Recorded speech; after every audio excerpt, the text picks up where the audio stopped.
এইটো পান দে এই কি ফটো মাৰি দিব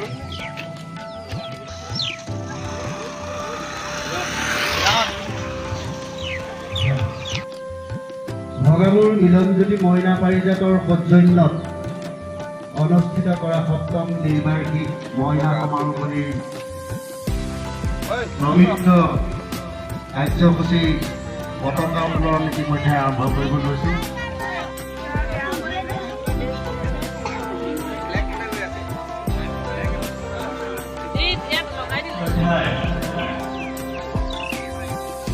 ভগামুৰ মিলনজ্যোতি মইনা পাৰিজাতৰ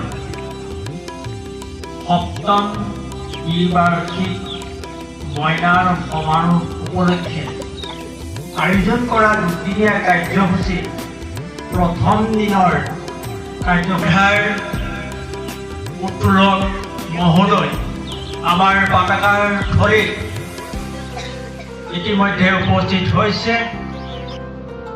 এয়া শ্ৰী অমৰজ্যোতি বৰাই উত্তোলক মহোদয়ক এখনটি ফুলাম গামোচাৰে আদৰণি জনাইছে।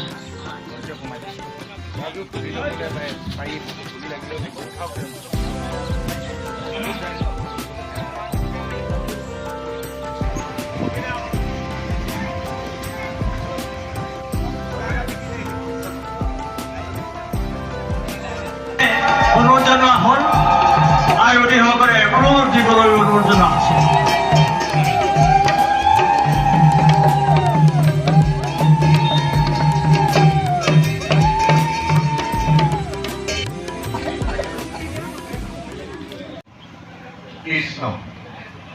আজি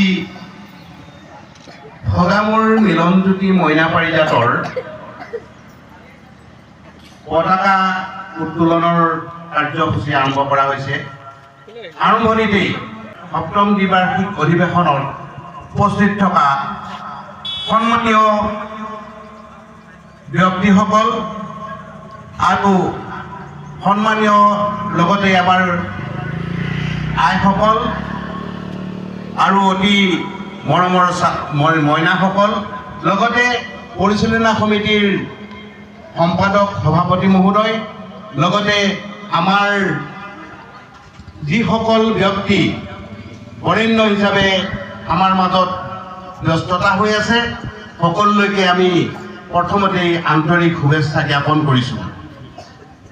আজি আমাৰ প্ৰথম দিনাৰ প্ৰথম কাৰ্যসূচী আমি আমাৰ ৰাইজৰ অনুৰোধ ক্ৰমে আমি এই পতাকাখন উত্তোলন কৰিছোঁ।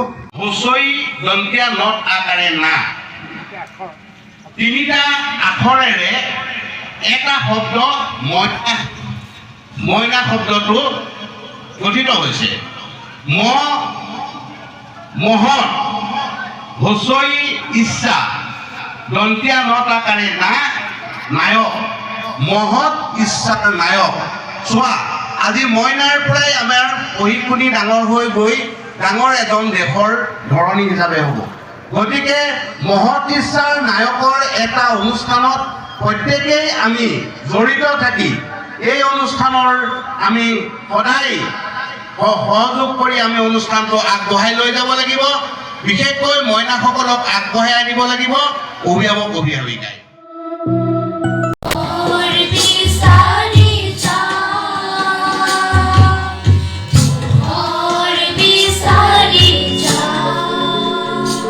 মৰাণ সমষ্টিৰ অন্তৰ্গত কটুহা ভগামুৰ অঞ্চলৰ শিশুসকলৰ একমাত্ৰ শিশু অনুষ্ঠান মিলনজ্যোতি মইনা পাৰিজাতৰ উদ্যোগত তথা অঞ্চলবাসী ৰাইজৰ সহযোগত সপ্তম দ্বিবাৰ্ষিক মইনা সমাৰোহ দুদিনীয়া কাৰ্যসূচীৰে অনুষ্ঠিত হৈছে। 1984 চনতে জন্মলাভ কৰি বৰ্তমানেও ইয়াৰ প্ৰসাৰতা সজীৱ কৰি ৰখা মিলনজ্যোতি মইনা পাৰিজাতৰ সৌজন্যত অনুষ্ঠিত সমাৰোহখনিত ভগামুৰ মিলনজ্যোতি মইনা পাৰিজাতৰ মইনাসকলৰ লগত সহযোগিতা আগবঢ়ায় ডিব্ৰুগড় মইনা পাৰিজাত, মানিপুৰ মইনা পাৰিজাতৰ লগতে লখিমপুৰ মইনা পাৰিজাতৰ মইনাসকলে। এই উদ্দেশ্যে অনুষ্ঠিত সভাত কেইবাগৰাকীও মইনাই বলিষ্ঠ তথা সুন্দৰ ভাষণেৰে সকলোকে মুগ্ধ কৰে। সভাত মইনাসকলে সমবেত সংগীত পৰিৱেশন কৰাৰ লগতে ভাওনাৰ বচন পৰিৱেশনেৰে ৰাইজৰ সমাদৰ বুটলিবলৈ সক্ষম হয়। এই সভাত মৰাণ সমষ্টিৰ বিধায়ক চক্ৰধৰ গগৈ, ডিব্ৰুগড় নগৰ উন্নয়ন বৰ্ডৰ অধ্যক্ষ অসীম হাজৰিকা, উত্তৰ লখিমপুৰ জিলা মইনা পাৰিজাতৰ সভাপতি তথা ৰাজ্যিক সদস্য গোপাল হাজৰিকা, খোৱাং মহাবিদ্যালয়ৰ ৰাজনীতি বিভাগৰ মুৰব্বী অধ্যাপক প্ৰীতম শৰ্মা, ডিব্ৰুগড় আঞ্চলিক মইনা পাৰিজাতৰ সম্পাদিকা মামণি শৰ্মা, সদৌ অসম মহিলা সাংবাদিক সন্থাৰ সভাপতি তথা ডিব্ৰুগড়ৰ জ্যেষ্ঠ সাংবাদিক পৰিণীতা হাজৰিকাৰ লগতে উপস্থিত থাকে আছাম টক্সৰ সাংবাদিক হীৰা দাসো। আমাৰ ভগামুৰ মিলনজ্যোতি মইনা পাৰিজাতৰ জন্ম 1984 চনতে। 84 চনৰ পৰা আজি প্ৰায় 40 বছৰ দিন আমাৰ মইনা পাৰিজাত চলি আহিছে।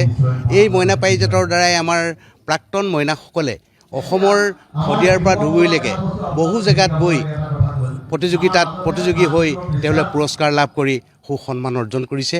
এই মইনা পাৰিজাত এটা আমাৰ অতি সুন্দৰ অনুষ্ঠান। এই মইনা পাৰিজাতৰ দ্বাৰাই আমাৰ বৌদ্ধিক শাৰীৰিক মানসিক জ্ঞান অৰ্জন কৰিবলৈ পায়। গতিকে সেই ক্ষেত্ৰত বিদ্যালয়বিলাকৰ যাতে সুবিধাজনক হয় আৰু শিক্ষাৰ ক্ষেত্ৰত যথেষ্টখিনি আগবাঢ়ি গৈছে। আমাৰ প্ৰাক্তন মইনা আজি বৰ্তমান আমি মইনা হৈ যোৱাৰ এতিয়া বৰ্তমান গুৱাহাটীত বি বৰুৱা কলেজৰ এজন প্ৰবক্তা হৈ আছে। আজি আমাৰ মইনা পাৰিজাতৰ অনুষ্ঠানটো বহুত ভাল লাগিছে। আমাৰ মইনা পাৰিজাতৰ লক্ষ্য উদ্দেশ্য হৈছে আমি জ্ঞানৰ পোহৰি বিচাৰি যাম। আমি অকণি দেশৰ ধৰণী।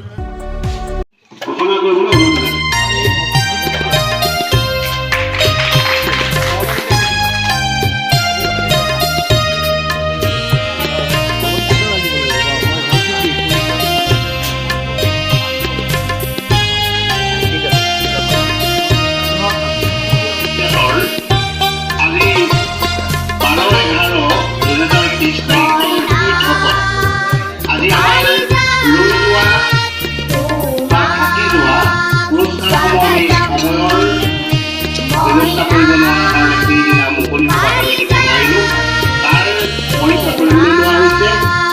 এতিয়া